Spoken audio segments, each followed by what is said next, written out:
Assalamualaikum warahmatullahi wabarakatuh dan salam sejahtera. This is going to be our first video lecture for the first chapter for the subject Principles and Practice of Management, MGT420. So since this is going to be our first video lecture, let us start by reciting Al-Fatiha. A'udzubillahi minasyaitonirrajim. Bismillahirrahmanirrahim. Alhamdulillahi Rabbil Alamin, Ar-Rahmanir Rahim, Maliki Yawmiddin, Iyyaka na'budu wa iyyaka nasta'in, Ihdina as-siratal mustaqim, siratal ladzina an'amta 'alaihim, ghairil maghdubi 'alaihim waladdallin. Amin. Bismillahirrahmanirrahim. Rabbi shrah li sadri wa yassir li amri wahlul 'uqdatam min lisani yafqahu qawli. Okay, guys, this is the first chapter for this particular quote. And the title of the chapter is on managers and managing. These are some of the learning objectives that we are going to cover, meaning to say that by at the end of this chapter, these are the things that you must be able to understand. Number one, describe what management is, distinguish among the four principles of management, distinguish in terms of the three levels of management, and then the managerial skills, and then before that we have the managerial roles, and then discuss some major changes in management practices today and the principal challenges managers face in today's increasingly competitive environment. So what is management? Management comprises of organizations, and organizations are collections of people who work together and coordinate their actions to achieve a wide variety of goals or desired future outcomes. All managers work in organizations, and managers are the people who are responsible for supervising the use of an organization's resources to meet its goals. So basically, when we talk about management, it comprises of managers and also the organization. And the management comes in where the managers, they need to deal with people. They need to manage and coordinate all of the activities within the organization, because in an organization we have many departments, several departments, depends on the size of the organization. So all of these departments, they have their own work schedule, work tasks, and duties and responsibilities. And each of these departments must be coordinated so that each of these departments will complement each other in order to achieve organizational goals. So management includes the planning, organizing, leading, and controlling of human and other resources to achieve organizational goals effectively and efficiently. So these are the four functions of managers that you need to remember on your fingertips. Sometimes we can use this also to define what management is. It must include the element of planning, organizing, leading, and controlling. So what does all of this do is that we are going to organize and manage the human and other resources. Human, we are referring to the employees, and other resources like the financial resources, the physical resources, the equipments, tools that we need in order to help the organization to achieve the goals effectively and efficiently. We are going to discuss on these two terms later on, because this is quite important for us to understand what does effective and efficiently means. Resources include assets such as people, machineries, raw materials, computers, information technology, patents, financial capital, customers, and of course, definitely employees. Organizational performance is a measure of how effectively and efficiently and effectively managers use available resources to satisfy customer and achieve organizational goals. Why this element is so important? Because this is what differentiates between a successful organization and an unsuccessful organization. We are going to differentiate them or assess them based on the organizational performance. Because sometimes we can see that the same size organization, they have the same number of employees, they have the similar products and services, but one of the companies can outperform the other in terms of the sales, in terms of the profits, in terms of the performance.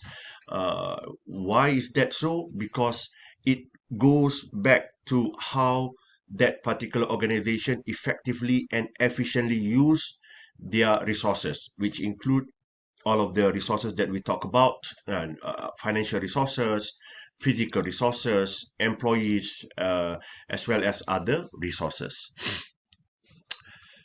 So efficiency and effectiveness are important terms that being incorporated into the definition of management. Efficiency is a measure of how well or how productively resources are used to achieve the goals. UPS instructing drivers to leave truck doors open when going short distance to reduce delivery times, for example. And then effectiveness, a measure of the appropriateness of the goals an organization is pursuing and the degree to which an organization achieves those goals. Let us look at a different perspective.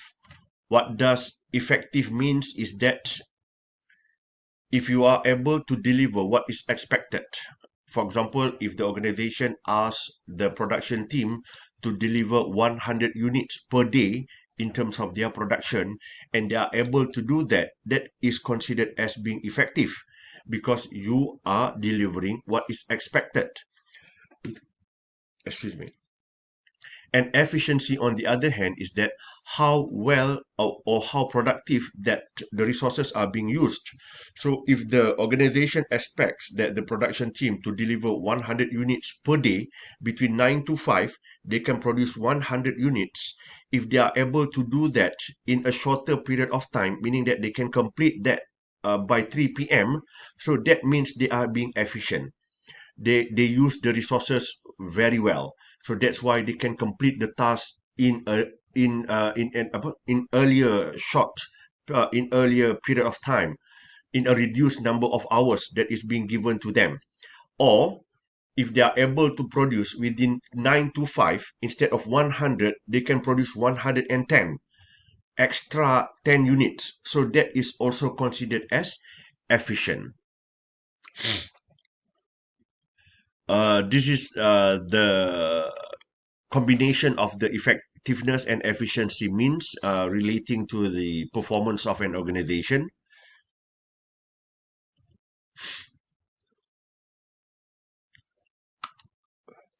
Why study management? Individuals generally learn through personal experience or the experiences of others. By studying management in school, you are exposing yourself to the lessons others have learned. Regardless of whether you are an experienced manager, sometimes if we keep our mind open, and then we learn management, sometimes there must be some elements that we can learn from this experience and we can practice this new knowledge into our management practice. And besides, many of you will become future managers in your respective organization, or will become future business owners, inshallah, I mean, and in the future. So you need to learn all of this basic management tools and techniques, so that you can become a better manager. And then the economic benefits of becoming a good manager is also impressive. Uh, in terms of the earning, they make huge differences in terms of the income level, for example. And then learning management principles can help you to make good decisions in non-work context, meaning to say that we can apply whatever techniques, for example, motivation. So we can apply these motivational theories that we learn in management classes into our real life situations, because it is definitely applicable if we understand the concept, the techniques, the theory behind that particular concept. So these are the four tasks of management: planning, organizing, leading, and controlling. And all of these are quite important. When we talk about, let us talk about a football match. If you have a football team comprising of 11 players on the field, sometimes before we go into the match, we have already decided in terms of the tactical formation that we are going to use: 4-4-2, 4-5-1, and then or 3-5-2, 5-3-2. So there are different formations, so those are the planning part. And then when it comes to the game day, and you are going to organize, and before that also you are going to organize who are going to play the goalkeeper, defender, midfielders, and strikers. That is part of the organizing. In terms of the leading, you need to appoint a leader, a captain that can coordinate on the field. We cannot appoint everybody to become captain because it is going to be very difficult for you to receive directions and orders. And finally, controlling, establishing accurate measuring and monitoring system to evaluate how well the organization has achieved those goals. Sometimes even after the game, we are going to look back at how did we perform, so that we can identify mistakes and recover from that particular mistakes. So these are the steps in the planning process. I'm not going to touch everything, but when we have our first class meeting, maybe some of the things that I did not really touch, we are going to discuss that in further details. This is organizing, involve structuring working relationships. We all know in terms of organizational structure, that is part of the organizing task of a particular manager. Yes, the organizational structure. And then leading, articulating a clear vision and energizing and enabling organizational members so that they can understand the part they play in achieving organizational goals. The leading part is very important because of why? Because organization comprises of people, and people, we have different backgrounds, different upbringings, and of course the factor that motivate each of these employee is also different. Sometimes you cannot use money in order to motivate all of your employees, because for some of them money is not everything. Maybe some of them, they require recognition, appreciation as part of motivational factor. And controlling is evaluating how well an organization is achieving its goals and taking action to maintain or improve performance. The outcome of the control process is the ability to measure performance accurately and regulate organizational efficiency and effectiveness. You need to monitor your progress all the time. That is what differentiate between a good manager and a bad manager. You cannot simply ask them to fulfill something and you did not monitor at all, and then by at the end of the year you are expecting them to deliver.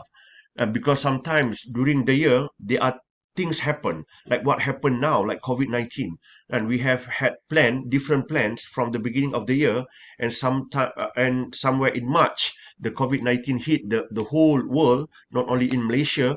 So every organization is reacting to the changes. So the controlling part also is quite important for the managers to monitor the progress, in the performance, whether or not they are being effective or efficient. So I will stop here first, and then we will continue our slides in the next video.